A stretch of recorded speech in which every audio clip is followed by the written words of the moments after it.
오늘 아침 전북권 주요 뉴스입니다. 민주당 송하진 지사가 최근 강조하는 전북 목 찾기가 경쟁 관계인 국민의당을 겨냥한 게 아니냐는 관측이 제기되고 있습니다. 전주시 내 기존 상권과 신규 상권의 동반 몰락을 두고 전주시의 대책 없는 택지 개발이 의심된다는 내용 심층 취재했습니다. 사드 여파로 대중국 투자 유치와 유학생까지 타격을 받고 있는 가운데 전북 방문의 해를 맞은 관광업계까지 울상입니다. 전라북도 지방은 오늘 흐리고 쌀쌀한 가운데 오후 한때 빗방울이 내리겠습니다. 여러분 안녕하십니까? 전주 MBC 뉴스투데이입니다. 새해 들어 송하진 도지사가 유독 강조하는 전북 목 찾기가 여러 가지 해석을 낳고 있습니다. 때마침 국민의당은 전북 정치 대신 호남 정치나 호남 민심을 강조하고 있어 정치적으로 미묘한 파장이 흐르고 있습니다. 이종유 기자입니다. 송하진 도지사는 새해 벽두부터 전북목 찾기를 강조하고 나섰습니다. 광주 전남과는 차별화된 전북만의 이익을 찾아가겠다는 겁니다. 기자간담회에서는 호남이라는 말보다는 전주와 나주가 합쳐진 전라도라는 말을 좋아한다고도 했습니다. 호남이라는 단어보다 전라도라는 단어를 개인적으로는 선호합니다. 그간 정부가 광주나 전남을 일부 배려하고는 마치 호남 전체를 지원한 양 했다며 정부를 비판하기도 했습니다. 호남 중에 그중에 어딘가 하나의 이익이 가거나 장차관이라도 하나면 호남은 다 대접했다라고 생각하는 이 방식 자체가 저는 문제라고 보고 있고. 송 지사의 이 같은 발언은 최근 들어 호남을 강조하는 국민의당의 행보와 맞물려 미묘한 파장을 만들고 있습니다. 국민의당은 중앙당 지도부나 도내 의원 할 것 없이 잇따라 호남 민심과 호남 정치를 내세우고 있습니다. 호남에 대한 무시와 멸시가 들어있다. 저는 정신적으로 반호남주의자다. 이렇게 말. 호남에서 국민의당이 대변한다. 지난 연말 촛불 민심을 대통령에 대한 사약이라고 비유한 송 지사는 얼마 전 전주를 찾은 문재인 전 대표와 오랜 시간 면담하는 등 민주당 출신으로 정치색을 확실히 하고 있습니다. 이에 대해 송하진 지사가 실제 전북목 찾기에 나선 것은 물론 격변이 예고된 올해 정치권에서 국민의당에 밀리지 않고 자신의 재선 가도에 토대를 놓겠다는 다양한 포석이라는 해석이 나오고 있습니다. MBC 뉴스 이종휴입니다. 남원 순창 시군 의원 5명이 민주당을 탈당해 국민의당에 입당했습니다. 남원시의회 강성원, 김승곤, 김성기, 왕정원 의원과 조순주 순창군 의원은 어제 도의회에서 기자회견을 열고 지역 패권주의가 지역 정치의 성장을 가로막았다며 국민의당에 입당해 지역 발전에 앞장서겠다고 밝혔습니다. 한편 민주당 도당은 시군 의원의 탈당은 공당의 후보로 당선된 뒤 떠나는 것으로 책임 정치의 실종이라고 비판했습니다. 어제 사드 여파로 대중국 투자 유치가 줄고 중국인 유학생까지 감소한다는 보도 전해드렸었죠. 도내 관광업계 역시 직격탄을 맞고 있는데 전북 방문의 해를 맞아 걱정이 커지고 있습니다. 보도에 강동엽 기자입니다. 지난해 무주 태권도원에서 열린 한중 무술문화 교류축제. 첫 행사였지만 태권도뿐만 아니라 아이돌 공연까지 즐길 수 있어 중국 관광객이 5천 명이나 몰릴 정도로 성황을 이뤘습니다. 특히 지난해에는 전북을 찾은 외국인 관광객 20만 명 가운데 60%가 중국인일 정도로 유커가 몰려 재작년 메르스 사태로 침체된 관광업계가 기지개를 폈습니다. 하지만 올해 사정은 사뭇 다릅니다. 사드 여파로 중국 정부의 국내 관광 제한 움직임이 본격화됐기 때문입니다. 중국 최대 명절인 춘절을 앞두고 도내 여행업계가 목액에 나섰지만 된서리를 맞고 있습니다. 지난해 7월 사드 배치 결정 이후 중국 정부의 눈치를 보는 공무원이나 기업 등 단체 관광객의 발길이 눈에 띄게 준 겁니다. 요즘이 제일 힘들어요. 안 그래도 겨울이 전통적으로 비수기이기도 한데 제가 작년하고 비교하면 2,000명 정도 했다고 하면 진짜 100% 줄은 것 같아요. 여기에 중국 정부의 전세기 운항 거부가 이어지면서 이스타 항공도 불똥이 튀지 않을까 우려하고 있습니다. 분위기가 좋지 않은 만큼 항공업계와 중국 추세를 면밀히 지켜보고 있습니다. 특히 올해를 전북 방문의 해로 정하고 국내외 관광객 3,500만 명을 유치하겠다는 도의 계획에도 걸림돌이 될 전망입니다. 사드 문제로 피해가 현실화되고 있어 걱정스럽고 정부 차원에서 대책이 사드 배치가 대중국 투자 유치나 유학생을 넘어 전북의 관광 산업에까지 먹구름을 들이우고 있습니다. MBC 뉴스 강동엽입니다.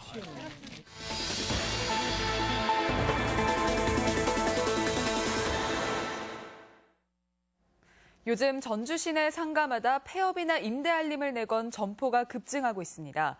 경기 탓으로 돌리기에는 그 수가 너무 많은데요. 이면에 어떤 구조적인 문제가 있는지 들여다봤습니다. 정태우 기자입니다. 지난 2000년대 중반 전주의 핵심 상권이었던 중앙동 상가를 대체할 대규모 상권이 서부 신시가지에 조성됩니다. 10여 년이 흐른 지금 신시가지 상황은 어떨까? 단기간에 번성할 것이라는 기대와 달리 중심 상가마저 세입자를 구하지 못해 아우성입니다. 내놓은 지가 몇 개월 됐는데 전화 한 통화가 안 와요. 넣으려고. 어쩔 수 없이 하시는 거네, 그럼 지금? 어쩔 수 없이 하는 거죠. 불경기 탓만 하기에는 민망한 구조적인 모순이 숨겨져 있기 때문입니다. 서부 신시가지 면적은 약 250만 제곱미터. 이 가운데 무려 9%에 달하는 22만 7천 제곱미터가 상업용지입니다. 통상적으로 개발지구의 상업용지 비율이 2~3%인 점을 감안하면 3배가 넘습니다. 모두 321필지가 분양됐고 건물마다 상점 4개씩만 입주해도 도합 1,300개. 주변 준주거지역 점포를 포함하면 최대 2,000개에 육박합니다. 수십 년간 자생적으로 조성된 구시가지 상가를 다 합해도 600곳에 불과한데 그 3배에 달한 것입니다. 분양가가 높은 상업용지 비율이 많을수록 개발청인 전주시의 이익은 늘었겠지만 과잉 공급에 따른 피해는 개발 지연으로 이어졌습니다. 상업주택 많이 만들어놔서 땅을 파는 데 쪽에서는 좋죠. 근데 이것이 이제 어느 정도 상권 형성되려면 어떻게 해요?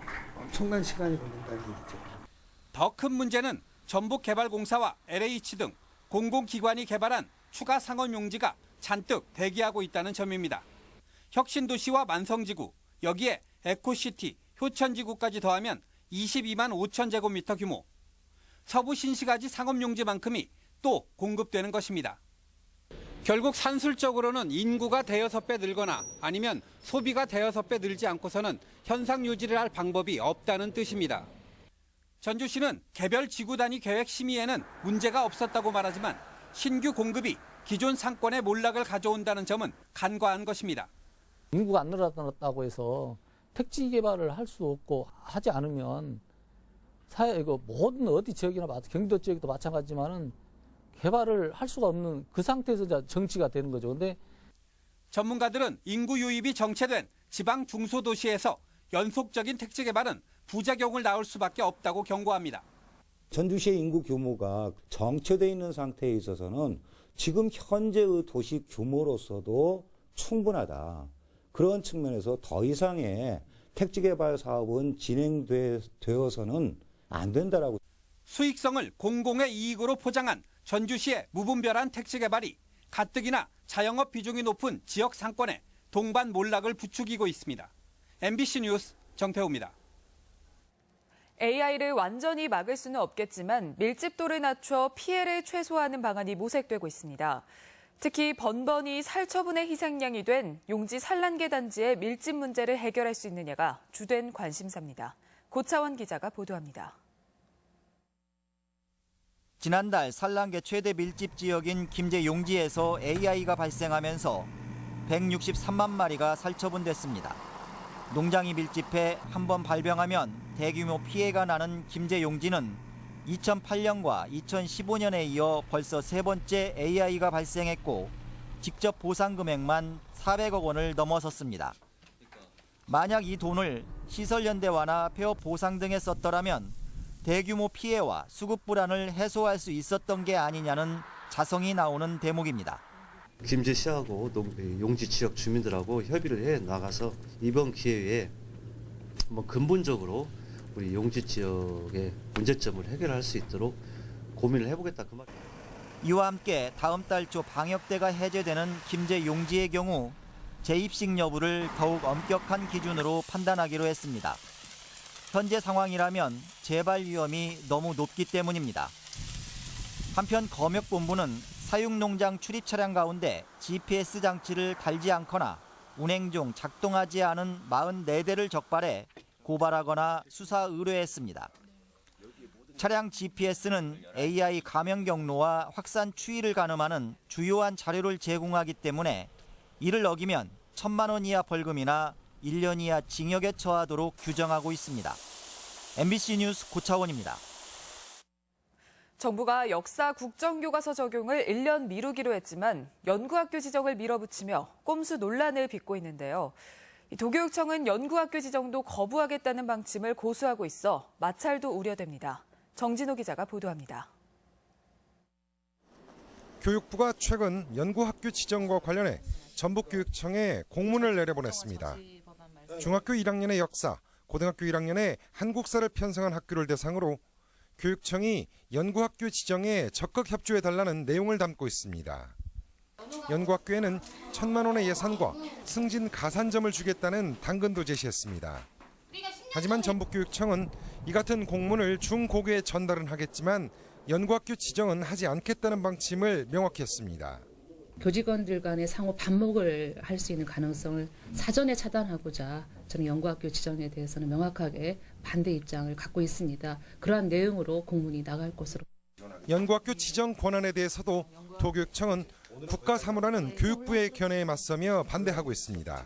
이미 2008년에 교육부에서 시도교육감에게 이미 이양한다라고 밝힌 내용입니다. 그러므로 연구학교 지정에 관해서는 교육감의 자치 사무라고 보고 있고요.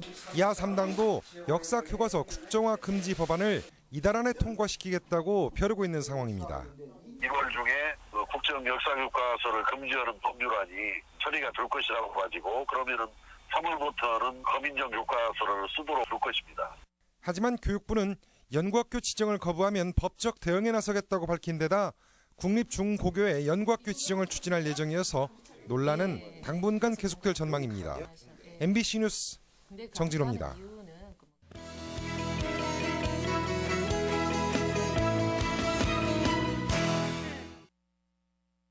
힘든 취업난 속에서도 꿈을 향한 도전을 멈추지 않는 열혈 청년들을 소개하는 시간. 오늘은 마지막 시간으로 젊은 세대들의 강점인 영상기술과 IT 기술을 기반으로 새로운 시장을 개척해 나가는 청년들을 만나보겠습니다.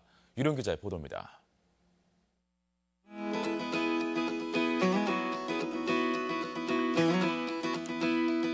남원의 명물인 57 가구가 카메라 렌즈를 통과하자 마치 살아 움직이는 것처럼 생명력이 더해집니다. 전북의 특산품을 촬영한 명품 영상은 홈쇼핑 채널을 통해 전북의 멋과 장인 정신을 전국에 판매합니다.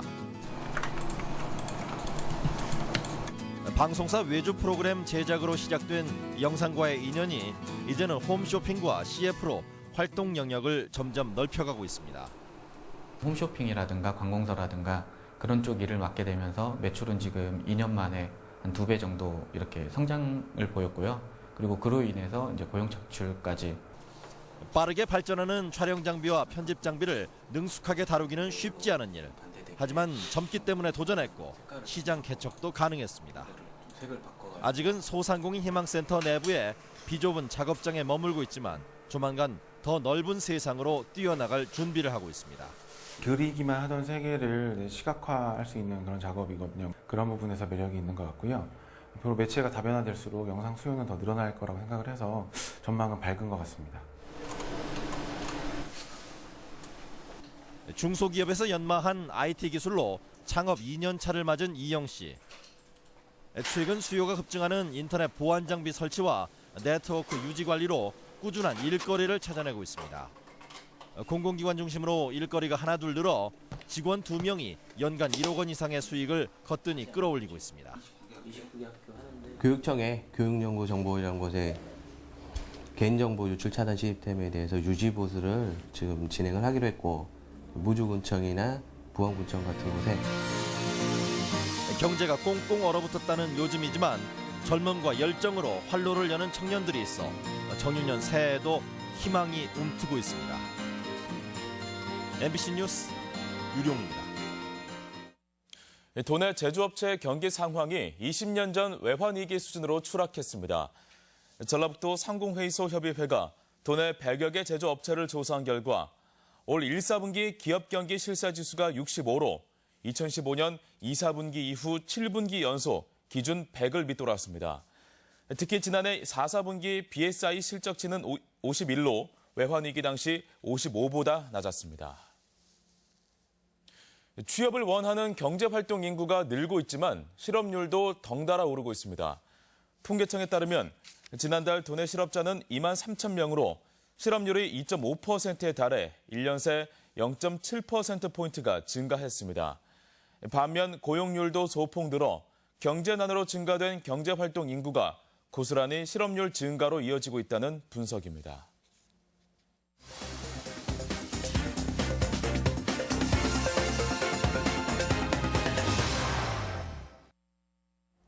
정유년 달게해, 임실에 10kg이 넘는 슈퍼 닭을 사육하는 농가가 있어 화제입니다. 시군마다 추위도 잊은 채 겨울 딸기와 감자 수확이 한창입니다. 지역 소식 김한광 기자입니다. 임실의 한 양계 농가에서 일반 닭보다 4-5배나 큰 슈퍼 닭을 사육하고 있습니다. 6개의 무항생제를 먹여 키우는 슈퍼 닭은 무게가 10kg 안팎까지 자라는데 육질도 좋아 최근 조류 인플루엔자 AI로 시름 깊은 양계업계에 작은 위안거리가 될 전망입니다. 요즘은 가슴살, 다리살과 같은 부분육 시장이 커지고 있어서 훈제 같은 새로운 상품을 만들어 판매할 계획입니다. 완주군이 농산물 절도 예방을 위해 방범용 CCTV를 설치합니다. 마을 주변 농경지나 축사 주변에 지난해 처음 설치돼 반응이 좋았던 CCTV는 올해도 20개 지역에 40개가 추가로 설치돼 시설물 안전 관리에도 도움이 기대됩니다. 자식처럼 키운 농작물들이 도둑맞지 않고 안심하고 농사에만 전념할 수 있어 참 좋습니다. 순창구는 이번 달부터 매월 마지막 수요일에 문화가 있는 날을 운영하기로 해 작은 영화관의 관람료를 1,000원씩 할인하고 다양한 기획전도 마련하기로 했습니다. 앞으로 더 많은 지역 주민들이 문화적 혜택을 누릴 수 있도록 서비스 제공에 신경 써 나가도록 하겠습니다. 진안군이 해발 1000m 백운 고원에서 겨울 딸기 출하를 시작했습니다. 진안 겨울 딸기는 육질이 단단하고 선도가 높아 최상품으로 평가받고 있는데 새로운 재배 방식으로 생산비까지 줄여 겨울철 효자 종목으로 각광받고 있습니다. 겨울철 농업 소득 향상을 위해 기술 지원과 다양한 지원책을 적극 확대해 나아가겠습니다. 남원에서는 요즘 시설하우스에서 재배한 감자 수확이 본격화했습니다. 금지면을 중심으로 270여 농가에서 100헥타르 규모로 재배되고 있는 하우스 감자는 노지 감자보다 가격을 2-3배씩 더 받는데 재배 농가도 꾸준히 늘고 있습니다. MBC 뉴스 김한광입니다. 전주 동부와 북부권을 연결하는 시내버스 노선이 60년 만에 신설됩니다. 전주시는 다음 달 20일부터 103번 노선을 신설해 송천동에서 팔북동 산업단지까지 그리고 동산동에서 송천동 농수산시장까지 환승 없이 한 번에 갈 수 있게 됐다고 밝혔습니다. 조선업 불황의 직격탄을 맞은 군산 지역의 체불 임금이 크게 늘었습니다. 군산 고용노동지청에 따르면 지난해 말 기준 군산과 부안, 고창에서 발생한 임금 체불액은 127억 원으로 이전 해에 비해 17.4% 증가했습니다. 특히 현대중공업 군산조선소에 물량 감소로 폐업한 협력업체 근로자들이 퇴직금 등을 받지 못하는 것으로 나타났으며 도소매나 음식, 숙박업의 체불 임금도 45% 증가했습니다. 반기문 전 총장에 대한 국민의당 입장이 정해지지 않은 가운데 도내 의원들의 영입 반대 발언이 이어지고 있습니다. 김광수 도당 위원장은 반기문 총장은 기회주의적 인물이고 검증 과정에 거품이 빠질 것이라고 밝혔으며 이용호 의원도 영입 반대 의사를 중앙당 회의에서 적극 개진하겠다고 밝혔습니다. 당 대표가 유력한 박지원 의원은 반 전 총장에 대해 적극적인 영입 의사를 밝혀오고 있습니다. 세계 태권도 선수권 대회 조직위원회가 대회 개막 160여일을 앞두고 본격적인 준비에 나섰습니다. 조직위는 숙박업소와 음식점 등 시설 운영과 점검을 통해 선수단과 관람객들이 안전하고 편안하게 대회를 즐길 수 있도록 최선을 다할 계획입니다. 6월 22일부터 9일간 태권도원에서 열리는 이번 대회에는 170개국에서 2천여 명이 참여합니다. 장시간 어린이집 이용이 필요한 부모와 밤까지 운영하는 어린이집을 연결해주는 시스템이 운영됩니다. 복지당국은 오후 6시 이후까지 종일반을 운영하는 어린이집을 검색하는 시스템 구축을 마무리하고 오는 17일부터 이용이 가능하다고 밝혔습니다. 어린이집 지원 시스템에서는 운영시간 이외에도 보육교사 현황과 차량 운행 여부, 그리고 프로그램 구성 등도 검색할 수 있습니다.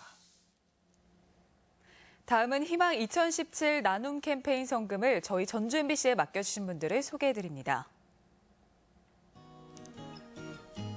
고창군 대산면 미동마을 24만 원, 매산마을 15만 원, 교동마을 19만 원, 사거 1마을 30만 원, 사거 2마을 30만 원 보내주셨습니다. 사거 3마을 23만 원, 사거 4마을 30만 원, 신방마을 26만 원, 산정마을 26만 원, 발산마을 17만 원 보내주셨습니다. 신기마을 15만 원, 이반마을 24만 원, 발룡마을 17만 원, 연화마을 23만 원, 대촌마을 15만 원의 성금 보내주셨습니다. 신월마을 15만 원, 남월마을 15만 원, 중금마을 16만 원, 차동마을 15만 원, 석현마을 15만 원 보내주셨습니다. 성금을 보내주신 분들께 감사드립니다. 우리 지역 행사와 문화 소식입니다. 오스트리아 빈 소년합창단의 신년음악회가 15일 익산 예술의 전당에서 있습니다. 호남 오페라단이 신년을 맞아 내일 한국소리문화의 전당 명인홀에서 홍은혜 피아노 리사이트를 갖습니다. 우진 청년작가회는 오늘부터 우진 문화공간에서 닭을 주제로 한 전시회를 엽니다. 전북 도립미술관은 내일부터 19일까지 창작 스튜디오에서 입주작가 이가립 결과보고 전시를 갖습니다. 교동 아트미술관이 공감이라는 주제로 소장하고 있는 작품을 전시합니다. 김제 지평선 아카데미가 오늘 이광기 탤런트를 초청해 따뜻한 나눔을 통한 행복한 삶이라는 주제로 강연을 진행합니다. 예비맘들을 위한 강연이 오는 12일 한국전기안전공사에서 열립니다. 한국여성경제인협회 전북지회가 오늘 호텔 르윈에서 신년 인사회를 갖습니다. 전주시는 노인 일자리 사업 노노케어 참여자 신청을 내일까지 11개 노인 일자리 수행기관에서 받습니다. 임실 군립도서관은 내일까지 어린이를 대상으로 진행하는 겨울방학 프로그램 참여자를 모집합니다.